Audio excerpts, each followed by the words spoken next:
So hello everyone and welcome back to my another exciting video जिसमें कि आज हम लोग जो टॉपिक कवर करने जा रहे हैं वो है क्वाड्रिलेटरल्स। तो इसमें आज हम लोग इसको पूरी तरीके से फिनिश कर डालेंगे एंड ये बेसिक से लेके पूरा एडवांस लेवल तक का वीडियो होने वाला है। मतलब कि जितना आपको पढ़ना है टोटल सारी क्लासों के लिए, not for even a single class. 8 से चैप्टर स्टार्ट होता है आने करिकुलम में, कई क्लासों में 6 से भी हो जाता है, बट जनरली देखा गया कि 8 वालों का आता है। 8 से लेके आप कोई भी आगे कॉम्पिटेटिव एग्जाम दें, आपके लिए चैप्टर हर जगह ही यूजफुल रहेगा। सो हम इसको इस तरीके से आज कवर करेंगे कि आपका पूरा का पूरा जो करिकुलम है उसमें सेट हो जाए एंड इसको हम पूरी तरीके से आज फिनिश भी कर पाएँ। सो सबसे पहली चीज़ जो आप लोगों को पता होनी चाहिए that a plane closed figure bounded by 4 line segments. एक ऐसे फिगर, कोई भी एक ऐसे फिगर हो जो कि क्लोज हो एक तो, और उसके आसपास 4 लाइन हो, मतलब वो 4 लाइनों से क्लोज हो, तो ऐसे फिगर को हम लोग क्वाड्रिलेटरल कहते हैं। तभी जो क्वाड्रिलेटरल्स हैं अलग अलग टाइप के हो सकते हैं, जैसे कि trapezium, parallelogram, rhombus, rectangle and square. तो ये सारे डिफरेंट टाइप्स के होते हैं, लेकिन इसमें जो सेम बात वो होगी वो क्या है, दैट ये चारों ही, इन चारों में 4 लाइन्स होंगी और वो 4 लाइन से क्लोज फिगर का फॉर्म ले रही होंगी और उस क्लोज फिगर को ही हम लोग क्वाड्रिलेटरल कहेंगे। सो इस तरीके की फिगर जैसे यहाँ पे हम लोग देखें तो ये जो ए बी सी और डी है, A B C and D सब मिलके क्वाड्रिलेटरल को फॉर्म करेंगे, और ये जिसके इधर इधर जो लाइन चली हुई है इसके डायगोनल्स हैं। क्या होता है ये अभी हम लोग आगे सीखने वाले हैं, बट अभी के लिए ये वाली बात ध्यान में रखेंगे दैट क्वाड्रिलेटरल में क्या होता है, 4 लाइनों, एक ऐसी फिगर जो कि 4 लाइनों में क्लोज हो वो ही एक क्वाड्रिलेटरल कहलाएगी। अब इसमें एक जो हम चीज़ देखेंगे जो इनको डिफरेंट बना रही है वो क्या है, इनकी प्रॉपर्टीज़, तो वो अभी हम लोग आगे पढ़ने वाले हैं। लेकिन एक प्रॉपर्टी जो सम में हमें देखने को मिल रही है वो क्या है, that sum of all angles of a quadrilateral is 360 degree. कैसे, ये देखिए, इसी फिगर के थ्रू ही हम लोग समझ लेते हैं, ईजी रहेगा। सो जैसे कि ये एक एंगल है, ये एक एंगल है, ये एक एंगल है और ये एक एंगल है। तो क्वाड्रिलेटरल के 4 जो एंगल हैं चारों तरफ, एक को मैं ए बोल दूँ, एक को मैं बी बोल दूँ, एक को मैं सी बोल दूँ और एक को मैं डी बोल दूँ। अब ए बी सी डी इनके नेम से है तो इसको हटा देते हैं हम लोग, इसको एक्स वाई जेड कर लेते हैं। इसको मान लीजिए है या फिर पी क्यू आर और एस, ये इसके एंगल्स हैं जो अंदर बने हुए होते हैं। तो इन सारे एंगल्स का सम मतलब P plus Q plus R plus S, इन सब का सम कितना होगा, 360 डिग्री होगा। तो ये वाली बात आपकी हमेशा रखने की है कि एक क्वाड्रिलेटरल के अंदर ये जो 4 इसके एंगल्स होते हैं यहाँ पे, इन सब का सम मिला के कितना बनता है, 360 डिग्रीज बनता है। सो इस वाली बात को थोड़ा इंपॉर्टेंट अपने नोट्स में मार्क कर लीजिएगा। और हाँ, ये वाले जो नोट्स आपको स्क्रीन पर दिख रहे हैं, ये नोट्स अगर आपको चाहिए तो इनका एक पीडीएफ फॉर्मेट मैं आपको अपने टेलीग्राम चैनल पर प्रोवाइड कर दूंगा, और आप लोग टेलीग्राम चैनल ज्वाइन करने के लिए डिस्क्रिप्शन बॉक्स में जो लिंक दिया गया है उसके थ्रू इसको आप लोग ले सकते हैं। Then coming to the first type of quadrilateral, parallelogram. Parallelogram एक ऐसा क्वाड्रिलेटरल है जिसमें opposite sides are equal and parallel is called a parallelogram, जिसमें जो लाइंस एक दूसरे के सामने सामने होंगी, चाहे वो ऐसे ऐसे सामने सामने हो या फिर वो ऐसे ऐसे सामने सामने हो, ये दोनों बराबर होंगी और पैरेलल होंगी एक दूसरे से। ऐसे भी हो, ऐसे हो, कैसे भी हो, टेढ़ी मेढ़ी हो, हर वे में वो लोग बराबर होंगी और पैरेलल होंगी एक दूसरे के। तो इसकी सबसे बड़ी खासियत यही होती है। अब और क्या प्रॉपर्टीज इसमें हमें देखने को मिलती हैं, that two diagonal bisect each other. जो इसके अंदर से अभी जो मैंने आपको डायगनल्स दिखाए थे ना, इस तरीके से जो जा रहे थे क्वाड्रिलेटरल के अंदर, ये सारे साइड्स को पार करते हुए, ये दोनों एक दूसरे को बाइसेक्ट करेंगे। बाइसेक्ट मतलब क्या होता है, एक दूसरे को इक्वल हाफ्स में बांट देंगे। And the sum of any two adjacent interior angles is equals to 180 degree. अब जैसे मान लीजिए एक साइड ये है और एक साइड ये है, तो इसमें ये वाला एंगल और ये वाला जो एंगल है इन दोनों का सम 180 होगा। इसी तरीके से ये वाले एंगल का सम भी 180 होगा, ये वाले एंगल और ये वाले एंगल का सम भी 180 ही होगा, और ये वाले एंगल और ये वाले एंगल का सम भी 180 होगा। मतलब इन टोटल बात क्या है, चाहे आप इन दोनों एंगल को ले लीजिए, चाहे इन दोनों को ले लीजिए, चाहे इन दोनों को ले लीजिए, फिर इन दोनों को ले लीजिए, इन सब का सम अलग अलग 180 ही होने वाला है। जैसे ए बी है और ये सी है, तो ए प्लस बी भी 180 ही होगा और ए प्लस सी भी 180 ही होने वाला है। ये वाली बात आप लोगों को ध्यान में रखनी है। तो देखिए यहाँ पे दिखाया हुआ है कि ये वाला लाइन और ये वाली लाइन आपस में क्या है, अपोजिट है, तो ये इक्वल होंगे। इस तरीके से ये वाली लाइन और ये वाली लाइन जो ये आपस में अपोजिट है तो ये भी बराबर होंगे। अब बराबर का साइन शो करने के लिए लाइन चली जाती है, इसमें वन लाइन है, इसमें वन लाइन है, मतलब ये दोनों बराबर है। और इसमें टू लाइन है, इसमें टू लाइन है, तो इसका मतलब ये दोनों आपस में बराबर है। ये जो डायगनल है आपस में एक दूसरे को बाइसेक्ट कर रहे हैं, और अपोजिट एंगल्स इसमें बराबर होंगे। जैसे ये एंगल है और ये एंगल है तो आपस में बराबर होगा, और ये वाला एंगल और ये वाला एंगल आपस में बराबर होगा। तो एंगल भी हम लोग इसमें मार्क कर लेते हैं ताकि हमें आगे कभी कंफ्यूजन ना हो कि ये वाला एंगल और ये वाला एंगल आपस में इक्वल है, और इसी तरीके से ये वाला एंगल और ये वाला एंगल आपस में इक्वल है, और इसी तरीके से साइड्स है कि ये आपस में इक्वल है और ये आपस में। तब ये वाली बात आप लोगों को ध्यान में रखनी है, और पैरेललोग्राम की सारी प्रॉपर्टीज इसी तरीके से आपको देखने को मिलने वाली है। नाउ प्रोसीडिंग फर्दर, जो आपका सेकंड पैरेललोग्राम आता है वो क्या है, स्क्वायर है। स्क्वायर तो सबसे इजी पैरेललोग्राम है एंड आई डोंट थिंक इसकी प्रॉपर्टीज आपको पढ़ाने की भी जरूरत है। क्यों? क्योंकि इसमें हम सबको ही पता है कि इसमें चारों साइड्स आपस में इक्वल होती हैं। इसलिए ही देखिए यहाँ पे, देखिए यहाँ पे ये और ये सब में ही वन वन लाइन बनी हुई है। इसका मतलब है चारों साइड्स आपस में बराबर है। और क्या बात है, चारों जितने भी एंगल्स है कॉर्नर्स के, ये सारे ही कितने डिग्रीज के हैं, 90 डिग्री के। 90 90 90 एंड ये भी 90 ही होने वाला है। और जब ये जो डायगोनल्स आपस में एक दूसरे को बाइसेक्ट करेंगे तो ये भी आपस में 90 डिग्री का एंगल ही शो करने वाले हैं। तो इसमें आप लोगों को ये सारी बातें याद रखनी है। इस स्क्वायर में सबको ही पता होता है, तो इसमें बताने की जरूरत नहीं पड़ती। एक और चीज़ कि ये वाली लाइन और ये वाली लाइन भी आपस में बराबर होगी, मतलब जितनी बड़ी ये वाली लाइन है उतनी ही बड़ी ये वाली लाइन भी होने वाली है। इसमें कोई डिफरेंस देखने को नहीं मिलेगा। Now coming to rectangle. Rectangle में क्या होगा, इस तरीके से हमें फिगर देखने को मिलती है इसमें, जो कि है अपोजिट वाली आपस में बराबर होती है। Opposite sides are parallel and equal, मतलब ये आपस में पैरेलल भी होंगी और इक्वल भी होंगी। अब आप कहेंगे पैरेललोग्राम में भी ऐसे ही था, लेकिन इसमें डिफरेंस क्या है, इसमें जो एंगल्स होंगे यहाँ वाले ये आपके 90 डिग्री के होंगे सारे। ये भी 90, ये भी 90, ये भी 90 और ये भी 90 डिग्री का एंगल हमेशा आप लोग इस तरीके से शो करेंगे, और इसके अलावा कोई भी एंगल है तो वो इस तरीके से शो करा जाएगा। लेकिन 90 डिग्री वाले के लिए हमेशा यही सिंबॉलिज्म यूज़ करा जाता है।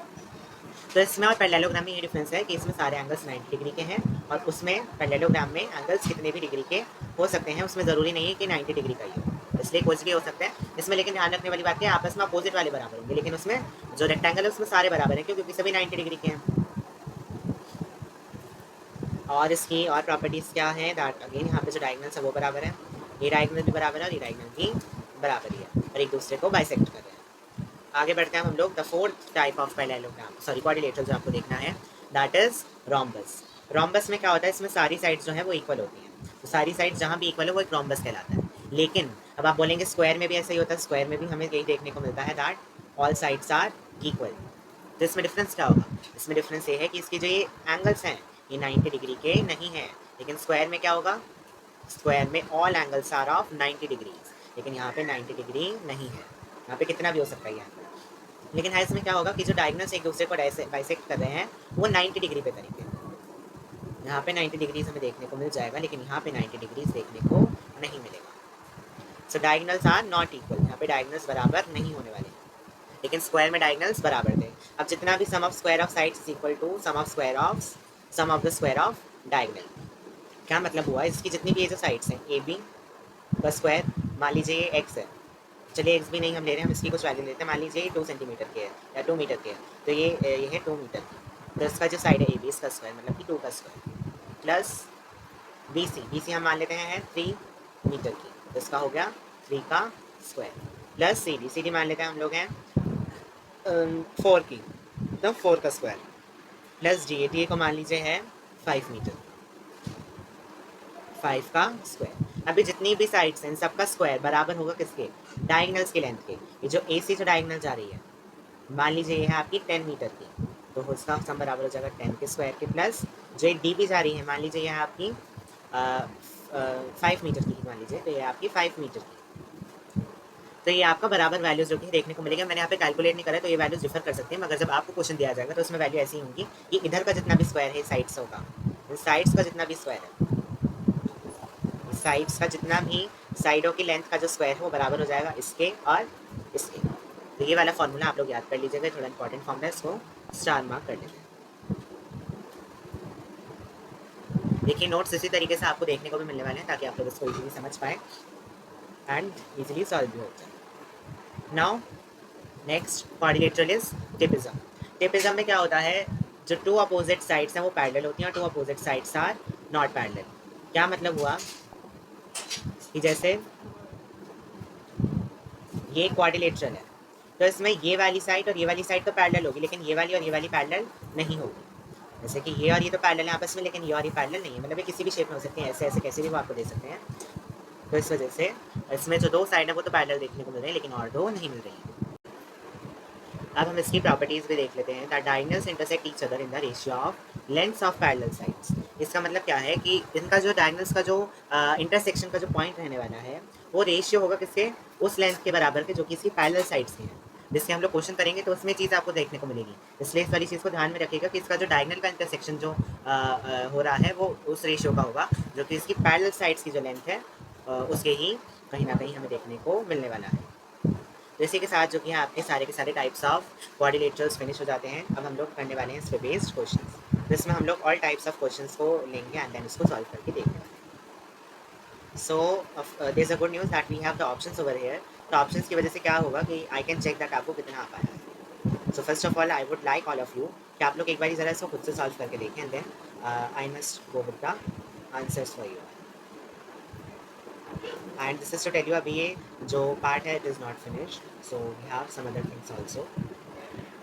सी, ये रहा क्वेश्चन आप लोगों के सामने। First question is in front of you all and इसमें ज़रा आप लोग देख के बताइए, सॉल्व करके बताइए that in the given figure below E B C D जो N P Q R C, P Q R N C, ये दोनों रेक्टेंगल्स है। क्या देखिए सबसे बड़ी बात इसमें पहले से जो दी हुई है दैट दीज आर रेक्टेंगल्स, जहाँ पे क्यू जो कि है वो मिड पॉइंट है ए सी का। ए सी जो डायगनल जा रहा है, ये जो डायगनल जा रहा है इसका जो बीच का पॉइंट है वो क्या है, क्यू है। तो हमें बताना है कि जो डी पी है वो पी सी के बराबर है 1/3 पी आर, मतलब 1/3 of this P R equals to 3/2 of D B. G P के 3/2 के बराबर है। जी पी बराबर है पी क्यू के, या फिर डी पी हाफ है ए सी का। सो एक बार अपना खुद ज़रा इसमें माइंड यूज़ करिए। जो फोर्थ ऑप्शन है ये आपको यहाँ पे दिख नहीं रहा होगा, इसको मैं यहाँ पे अलग से मेंशन कर देता हूँ। Fourth option is G P is equals to 1/2 A C. सब बताइए इन चारों में से आपको क्या लगता है कौन सा सही ऑप्शन होना चाहिए। कमेंट में अपना आंसर पहले ही लिख दे ताकि जब आपके सामने आंसर रिवील हो तो आप उसमें you can not cheat over there. सब देखिए हमने पढ़ा था कि जो रेक्टेंगल है उसमें प्रॉपर्टीज़ क्या होती हैं। रेक्टेंगल सी आर क्यू इस तरीके से देखते हैं ताकि पूरा का पूरा विजिबल रहे आप लोगों को भी। See angle C R and Q is equals to C B A. क्यों? क्योंकि ये भी 90 डिग्री है क्योंकि रेक्टेंगल है और ये भी 90 डिग्री है क्योंकि रेक्टेंगल है। तो इस बात से अगर ये दोनों एंगल 90 डिग्री के हैं तो हम लोग कह सकते हैं, क्या कह सकते हैं कि ये इस तरीके से क्यू आर और ए बी जो कि है वो आपस में पैरेलल हो गए। अब इसका भी एंगल 90 है, इसका भी एंगल 90 है, मतलब ये भी एक स्ट्रेट लाइन है और ये भी एक स्ट्रेट लाइन है और एक दूसरे के आमने सामने है। तो इस वजह से कहा जा सकता है that Q R is parallel to A B. अब हम लोग ट्राइंगल देखेंगे, triangle A B and C, ये वाला जो ट्राइंगल है। इस ट्राइंगल में देखिए हमें बोला जा रहा है कि जो क्यू है वो मिड पॉइंट है ए सी का और क्यू आर हमने बता दिया पैरेलल है ए बी के, ये आपस में पैरेलल है। तो इसलिए हम लोग कह सकते हैं कि जो आर है वो बी सी का मिड पॉइंट है। ऑब्वियसली ना, जब क्यू ए सी का मिड पॉइंट है तो हमने बता दिया कि ये दोनों आपस में पैरेलल है, तो फिर ऑब्वियसली जो आर पॉइंट है ये सी डी बी सी का जो कि मिड पॉइंट हो जाएगा। और इसी तरीके से हम लोग ये भी कह सकते हैं कि पी जो कि है वो भी डी सी का मिड पॉइंट है। तो इस वजह से हम लोग क्या इन्फर कर सकते हैं, ये सारे ये भी इसका मिड पॉइंट है, ये इसका मिड पॉइंट है और ये इसका मिड पॉइंट है। तो इसलिए हम लोग कह सकते हैं कि जो डी पी है ये वाला जो पॉइंट है it is equals to P C, क्योंकि ये भी बराबर है और ये भी बराबर है because P is the mid point over है। तो इसमें सबसे बड़ी बात जो आपको प्रूफ करने की है वो यही है कि इसका मिड पॉइंट है। अब देखिए इसमें आप लोग कुछ भी तुक्का मार सकते थे, या D P equals to P Q, या फिर ये देखो ऑप्शन से बने ही नहीं जो दोनों दिए गए थे, लेकिन हाँ इन दोनों में से आप लोगों को कन्फ्यूजन हो सकती थी। तो इसमें हमने एक्चुअल में प्रूफ ही यही करा है कि जो पी है वो डी सी का मिड पॉइंट है। और अगर हमने वाली बात प्रूफ कर दी तो हम लोग कह सकते हैं that D P is obviously equals to P and C. So I hope अब इस तरीके का कोई भी क्वेश्चन आएगा तो आप लोग इस मेथड की हेल्प से इसको सॉल्व कर पाएंगे। फिर कुछ भी, अब देखिए यहाँ पे ये ट्रायंगल ऐसे बन सकता है, ये ट्रायंगल ऐसे बन सकता है, कैसे भी बन सकता है। तो इससे रिलेटेड कोई भी क्वेश्चन आए तो वो आप लोग अब इजीली सॉल्व कर पाएंगे। एंड इफ यू वांट हम लोग एक क्वेश्चन प्रैक्टिस का भी एक सेशन लेके आ सकते हैं जिसमें I will be giving you some other questions जो कि आप लोगों को सॉल्व करने होंगे एंड देन हम लोग उसको डिस्कस भी कर लेंगे। Now next question, example number 2। आपको एक फिगर दी हुई है, ये वाली यहाँ तक ही दिखा रहा हूँ मैं, स्टार्टिंग दिखा रहा हूँ। तो इस फिगर को आप देखिए, इसमें देखिए दिया गया है क्या कि ए डी जो है वो पैरेलल है बी सी के, लेकिन ये और नहीं बताया गया कि कैसा है। तो इसलिए हम लोग कह सकते हैं किसकी फिगर है, टेपिटम की फिगर है। तब आप लोगों को बताना है कि इसमें जो एक्स से यहाँ पे हर बारी वैल्यूज हो रही है इसकी वैल्यू आखिर है क्या। So pause the video, do the answer, write the answer in comment section and then see it. तो देखिए यहाँ पे बताया गया है कि जो ए डी है वो बी सी के पैरेलल है। तो इससे हम लोग कह सकते हैं जो ओ ए है वो ओ सी और ओ बी और ओ डी का जो रेशियो है वो आपस में बराबर हो जाएगा। क्यों? क्योंकि यही प्रॉपर्टी अभी मैंने आपको टेपिटम में बताई भी थी कि डायगोनल्स अपने आपको इस तरीके से इंटरसेक्ट करेंगे कि जो रेशियो है लेंथ का पैरेलल साइड से वो हमें देखने को मिलने वाला है। तो इसी से ही हम लोग इन्फर कर पाते हैं कि जो इनका जो डायगोनल्स का जो रेशियो है दैट इज इक्वल, मतलब ये जो इस तरीके से जो डाइसेक्ट हो रहे हैं, बाइसेक्ट हो रहे हैं, वो हमारा बराबर ही होने वाला है। नाउ ओ ए हमें क्या दिया हुआ है 3 का, हमने यहाँ पे वैल्यू पुट कर दी। ओ सी क्या दिया हुआ है x/3, ये भी हमने यहाँ पे पुट कर दिया। O D X minus 5 and 3x minus 19। देखिए इसको अगर आपको सॉल्व करना आता है तो वेल एंड गुड, आप लोग अभी इस पार्ट को स्किप करके आगे चले जाइए। अगर आपको नहीं सॉल्व करना आता है देन मैं आपको, जिनको नहीं आता उनके लिए यहाँ पे मैं आपको सॉल्विंग दिखा रहा हूँ। देखिए यहाँ पे जो 3 है ये हम लोग यही रहने देंगे क्योंकि ऊपर है, और इसके साथ मल्टीप्लाई होने के लिए यहाँ से डिवीजन वाला आ जाएगा। ये हो जाएगा 3x माइनस 19।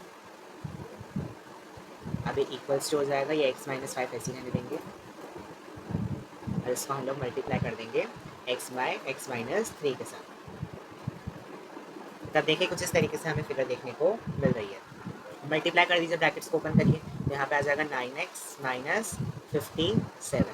ये बराबर हो जाएगा, इन दोनों को आपस में मल्टीप्लाई कीजिए, एक्स एक्स एक्स स्क्वायर, फिर ये हो जाएगा आपका minus 3x, then minus 5x, then plus 15। तो इसका आंसर क्या आएगा एक्स स्क्वायर माइनस, यहाँ पे आ जाएगा माइनस का साइन, माइनस 8x प्लस 15। और यही ये वाली बात यहाँ पे लिखी हुई है, तो इसको आप लोग और सॉल्व कर लीजिएगा। माइनस 57 उधर जाके प्लस हो जाएगा 15 में, फिर ये जो x है ये वाला माइनस x यहाँ पे आ जाएगा, 9x के साथ ही प्लस हो जाएंगे आपस में। तो ओवरऑल आपको ये वाली जो इक्वेशन देखने को मिलेगी, इसको आप लोग सॉल्व करेंगे। तो अभी और सॉल्व कैसे होती है, so we have 9x minus 57 equals to X square minus 8x plus 15। इसको पूरा सॉल्व कर लीजिएगा, मैं इसको, क्योंकि तो बहुत ही बेसिक है, मैं इसी का यहाँ वाली इक्वेशन का X square minus 17x plus 72, X square minus 17x plus 72 equals to 0। इसको पूरा सॉल्व करेंगे तो आपको यही वैल्यू जो कि है देखने को मिल जाएगी। अब देखिए यहाँ पे एक मैथ्स की बहुत इंपॉर्टेंट आइडेंटिटी यूज़ होगी, जो अगर आप लोगों को याद हो, अगर आपने नहीं पढ़ी है तो इसको आप सीख लीजिए। एक हम आप लोगों की आइडेंटिटी होती है X square minus A plus B, जिसके साथ एक्स लिखा होना चाहिए, plus A B equals to X minus A into X minus B. इस तरीके से आप लोगों की जो है आइडेंटिटी हमें देखने को मिलती है। अब ये आइडेंटिटी यहाँ पे किस तरीके से आ रही है, इसको ज़रा थोड़ा सा देखेंगे हम लोग। तो हमें कुछ ऐसा चाहिए, ऐसा चाहिए भैया, आप लोग इसको ज़रा यहाँ पे लगा के देखिए। इस आइडेंटिटी को सबसे पहले मार्क कर लीजिए इंपॉर्टेंट के रूप में, एंड आप लोग यहाँ पे लगा के देखिए ज़रा, इस वाली इक्वेशन को इस वाली इक्वेशन से मैच करें। तो ये एक्स स्क्वायर को एक्स स्क्वायर हमें देखने को मिल रहा है, यहाँ पे एक्स और एक्स देखने को मिल रहा है, पर ए और बी की जगह हमें क्या देखने को मिल रहा है 70, और इसी तरीके से यहाँ पे ए बी की जगह क्या देखने को मिल रहा है 72। तो यही बात हम लोग यहाँ पे लिख लेंगे कि हमें क्या देखने को मिला, ए प्लस बी इक्वल्स टू 70। इसी तरीके से ए भी हमें देखने को क्या मिल रहा है 72। से बहुत ही बेसिक चीज़ है, वैसे जनरली जो कि सबको बता दी जाती है, बट अगर आपको नहीं बताई गई है, अगर आप लोग अभी बहुत ही छोटी क्लास में है, तो आप लोग इसको अभी से सीख लीजिए। वेल एंड गुड, और नहीं भी सीखना है तो इसको सिर्फ कर सकते हैं, बट मैं बताऊंगा क्योंकि आई वांट कि आप लोगों को पूरी नॉलेज होनी चाहिए। सब देखिए इसमें क्या होगा। तो इसका एक सबसे बेसिक और ईजी में मैं आपको बताता हूँ, दैट आप क्या करिए, में मतलब हमें कुछ इस तरीके से चाहिए, हमें कोई दो नंबर चाहिए जिनको मिला के 17 और मल्टीप्लाई करके 72 है। तो आप लोग सारी पॉसिबिलिटीज़ क्यों नहीं बना लेते, जिससे कि आप लोगों को यही वाली सिचुएशन देखने को मिल जाए। तो ऐसा आपको कब कब देखने को मिल सकता है, आप 1 को मल्टीप्लाई करके देखिए 72 के साथ, तो आपको क्या मिलेगा 72। या फिर आप लोग मैं अगर मतलब एक छोटे ही सीक्वेंस में लेके चलो, तो 8 को आप लोग 9 के साथ मल्टीप्लाई करेंगे तब आपको 72 मिलेगा। या फिर आप लोग 6 को 12 के साथ मल्टीप्लाई करेंगे तो भी आपको 72 देखने को मिलेगा। या फिर अगर आप लोग 4 को 18 के साथ करेंगे तो भी आप लोगों को 72 ही देखने को मिलेगा। तो मैं आपके सामने 2-3 केस यहाँ पे लिख देता हूँ, जिससे कि हम लोग कंफर्म कर सकें कि आखिर हमें कौन सा वाला केस उठाना है। 8 9 सा भी 72 ही होता है, 6 12 सा भी 72 ही होता है, और 4 18 सा भी 72 ही होता है। अब इसमें से चेक करिए कि हमें ये वाली सिचुएशन तो देखने को मिल रही है कि ए बी को मल्टीप्लाई करके 72 आए। अब हमें ये देखना है ए और बी को प्लस करके कहाँ पे 17 आ रहा है। तो अगर आप लोग 17 में 1 प्लस करेंगे तो क्या आपको 17 देखने को मिलेगा, बिल्कुल नहीं। अगर आप 8 और 9 को प्लस करके देखेंगे तो क्या आपको 17 देखने को मिलेगा, बिल्कुल हाँ। इस वजह से आपका आंसर यहाँ पे क्या हो जाएगा, 8 9 सा 72 हो जाएगा। तो इससे हम लोग कह सकते हैं कि आपका एक डिजिट जो है वो है आपका 8, और एक डिजिट जो है वो है आपकी 9। अब इसको बहुत सिंपल है परफॉर्म करना, अगर हमने इतना फिगर आउट कर लिया तो हम लोग इसको इजीली पूरा का पूरा सॉल्व कर भी पाएंगे। देखिए कैसे करना है, अब हम इसको मिडल टर्म स्प्लिट मेथड से करने वाले हैं। हमारे पास इक्वेशन क्या थी, x square minus 17x plus 72। तो x square minus 17x plus 72। अब देखिए मे बी ये वाली जो इक्वेशन है बहुत जल्दी भी सॉल्व हो जाती है, because I know I have done it a lot of times, but मैं यहाँ पे पूरा डिटेल में और इजीली इसलिए बता रहा हूँ कि अगर आपसे कुछ भी ना हो पाए एंड वो स्टूडेंट्स जो कि इसको बहुत बेसिक लेवल पे देख रहे हैं वो भी इसको इजीली कर पाए, इसलिए मैं इसको पूरा ही डिटेल में और जितना ईजी हो सके उससे उतने ईजी मेथड में मैं आपको इसको बता रहा हूँ। तो हम इसमें क्या कर देंगे, एक्स स्क्वायर, मिडल टर्म क्या है यहाँ पे 17। अब हमने क्या देखा था 17 कैसे आ रहा है, ए और बी को प्लस करके, तो हम यहाँ पे क्या करेंगे, हम ए और बी को प्लस करके ही लिख देंगे। कैसे, 8 + 9 एक्स, और फिर आगे बढ़ जाएगा 72 = 0। इसी तरीके से सिचुएशन इक्वेशन जो कि है कंटिन्यू होगी। अब क्या हो जाएगा, x square minus 8x plus 9x plus 72 = 0। अब आप लोग क्या करिए, इसको और थोड़ा सा इसको सिंप्लीफाई कर दीजिए। सिंप्लीफाई में क्या होगा, हम लोग इसकी ग्रुपिंग कर देंगे। तो हम लोग कैसे ग्रुप करेंगे, एक्स स्क्वायर को ग्रुप कर दीजिए 9x के साथ और 8x को ग्रुप कर दीजिए 72 के साथ। मैं ऐसे ग्रुप क्यों कर रहा हूँ, उसका भी एक रीज़न है, और जनरली आपको भी ऐसा ही करना है कि जिसके साथ कुछ भी ना, जैसे एक्स स्क्वायर के साथ कुछ भी नहीं है, इसको थोड़े बड़े वाले के साथ रखिएगा और जो छोटे वाला है उसके साथ बड़ा नंबर रखिएगा। तो एक्स स्क्वायर प्लस 9x, इसको मैंने एक ग्रुप में डाल दिया। अब यहाँ पे मैंने लगा दिया माइनस का साइन, और इस अगले में मैंने क्या रख दिया 8x। अब यहाँ पे जो 72 है पॉजिटिव का है, तो इसको पॉजिटिव ही रखने के लिए मुझे यहाँ पे साइन चेंज करना पड़ेगा। अब ना आई एक्सपेक्ट दैट आप लोगों को इतनी कैलकुलेशन तो आती ही होगी कि हमने ऐसा क्यों करा है।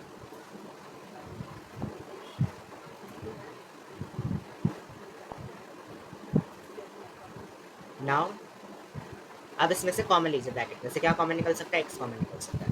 तो x + 9, माइनस का साइन आया। यहाँ पे क्या कॉमन निकल सकता है, 8 कॉमन निकल सकता है। तो x और 8 के टेबल में 72 किस पर आता है, 9 पे ही आता है।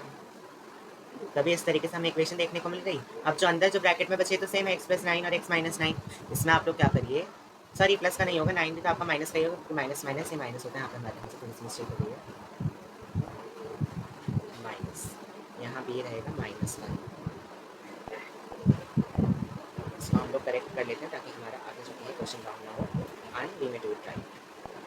-9 और -9 क्या होगा अब इसमें, -x -9 हम लोग अलग रख लेंगे और ये जो x - 8 है इसको हम लोग अलग रख लेंगे। जिस तरीके से आप लोगों को इक्वेशन देखने को मिल गई, ये बराबर किसके थी, 0 की थी। Now we have x - 9 = 0 and x - 8 = 0। इसी तरीके से इसको आपको करना है। नाउ वी हैव x = 9 और वी हैव x = 8। तो इसमें x की वैल्यू क्या क्या हो सकती है, 9 भी हो सकती है और 8 भी हो सकती है। सो इसी तरीके से जो हमारा क्वेश्चन था उसमें आप लोग इसको पुट करिए। देखिए बहुत ही लंबा क्वेश्चन बन चुका है। इसमें तो इन्होंने बहुत ही शॉर्ट में इसको बता दिया है, एंड शॉर्ट में भी कर लेंगे। जिनको इसको बहुत अच्छे से करना था वो इसको बहुत ही जल्दी कर लेंगे, बट जिनको नहीं आता मैंने उनके लिए इसको पूरा का पूरा बाइफरकेट करके ईजीएस्ट वे में मैंने लिख दिया है किस तरीके से आपको इसको करना है। सो इसमें ऑप्शन थे 8 और 9 जहाँ देखने को मिल रहा है वो आपका करेक्ट ऑप्शन हो जाएगा। इसमें डी है, ये वाला सही ऑप्शन था। Now we have next topic that is polygons. Polygons क्या होते हैं, ऐसे फिगर्स होते हैं जो कि क्लोज होते हैं, plane figure bounded by N straight lines, मतलब तीन से ज़्यादा लाइंस, तीन से ज़्यादा लाइंस जहाँ पे होंगे उसको हम लोग पॉलीगन बोलेंगे। Each of N line segment forming polygon is its side. अब जितनी भी लाइनें उसको फॉर्म कर रही होंगी वो उसकी साइड्स कहलाएंगी। जैसे कि क्वाड्रिलेटरल में कितनी लाइन फॉर्म करते हैं, 4 लाइनें। तो इसी तरीके से 3 और 3 से ज़्यादा वाले जितने भी होंगे उन सबको हम लोग पॉलीगन्स की कैटेगरी में ही रखेंगे।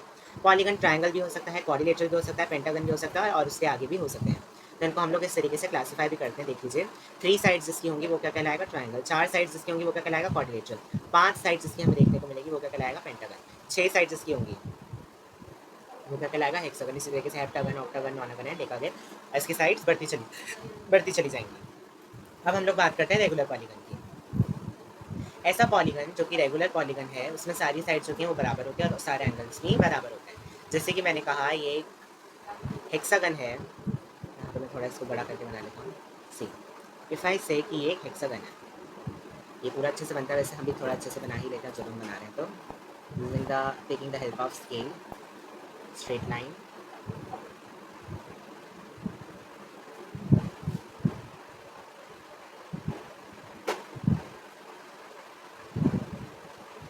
तो इस तरीके से कोई हेक्सागन है। अभी थोड़ा प्रॉपर इसमें नहीं बना है क्योंकि थिकनेस थोड़ी ज़्यादा थी, बट ये कैन अंडरस्टैंड। तो ऐसा पॉलीगन जिसमें सारी साइड्स आपस में बराबर हो और इसके बीच बीच में जो एंगल्स हैं ये भी सारे इक्वल्स हो, तो वो एक रेगुलर पॉलीगन कहलाएगा, जिसमें all sides and all angles are equal. अब हम आ जाते हैं कॉन्वेक्स पॉलीगन पे। कॉन्वेक्स पॉलीगन में क्या होगा, if each side of polygon the line containing that side has all the other vertices on the same side of it, that will be considered as a convex polygon। ये जो line है इसको थोड़ा deep meaning है, क्या समझने की बात है। जैसे कि मान लीजिए हमारे पास कोई भी पॉलीगन है, तो इसकी मैं कोई भी एक साइड ले लूँ, मान लीजिए मैंने इसकी साइड ली है ए बी।